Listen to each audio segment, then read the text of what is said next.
আজ থেকেই শুরু এসআইআর। এবার আপনার বাড়ি যাবেন বিএলওরা। কি চাইবেন জানেন? আপনার কাছে সব ডকুমেন্ট রেডি তো? এসআইআর এর জন্য কি কি তথ্য প্রয়োজন? একটা যদি মিস হয়ে যায় তাহলে বড় বিপদ হতে পারে। এই বিএলওরা আসলে কারা জানেন?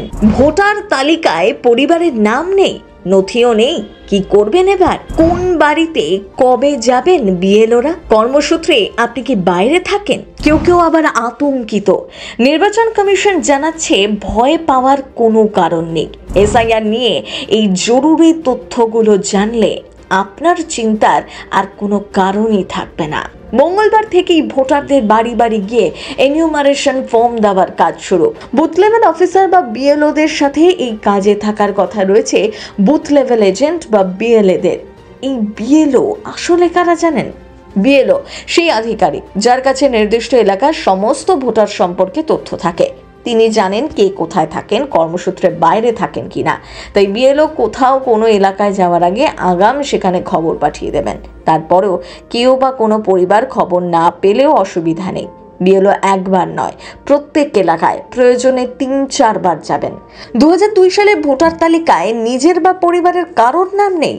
নাম না থাকলে সেক্ষেত্রে নথি লাগবে। কমিশনের নির্দিষ্ট ১৩টি নথি কি কি জানেন? কেন্দ্রীয় অথবা রাজ্য সরকারের কর্মী হিসেবে কাজ করেছেন অথবা পেনশন পান এমন পরিচয়পত্র। ১৯৮৭ সালের ১ জুলাইয়ের আগে ব্যাংক, পোস্ট অফিস, এলআইসি, স্থানীয় প্রশাসনের দেওয়া যে কোনো নথি।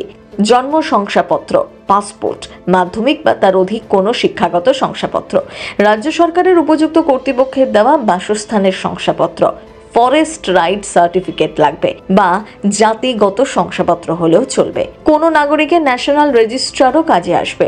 স্থানীয় প্রশাসনের দেওয়া পারিবারিক রেজিস্ট্রারও কাজে লাগবে। জমি অথবা বাড়ির দলিল কাজে আসবে। আর এই নথিগুলো যদি নাও থাকে, নাগরিকত্ব প্রমাণ করার যে কোনো নথি দিলেই তা গ্রাহ্য হবে। সেক্ষেত্রে ইআরও ডেকে শুনানি করা হবে এবং ওই ব্যক্তির পুরো বক্তব্য শোনা হবে। আর শোনা হবে তিনি কিভাবে নাগরিক, তার যুক্তিও বাকি। কমিশনের ব্যাখ্যা, ২০০২ সালের তালিকায় নিজের অথবা বাবা মায়ের নাম থাকলে কোনো নথি দিতে হবে না। কোন বুথে নাম রয়েছে বিএলওকে সেই তথ্য দিয়ে এনিউমারেশন ফর্মে আবেদন করলেই সংশোধিত ভোটার তালিকায় নাম উঠে যাবে। খসড়া তালিকায় নাম না বেরোনো পর্যন্ত নতুন করে ভোটার তালিকায় নাম তোলা যাবে না। সোমবারই নির্বাচন কমিশন জানিয়েছে ভোটার তালিকা ফ্রিজ করা হয়েছে। খসড়া তালিকা তৈরির পর আবার ভোটার তালিকায় নাম তোলার বিষয়টি দেখা হবে। প্রথম বাংলা ব্যুরো।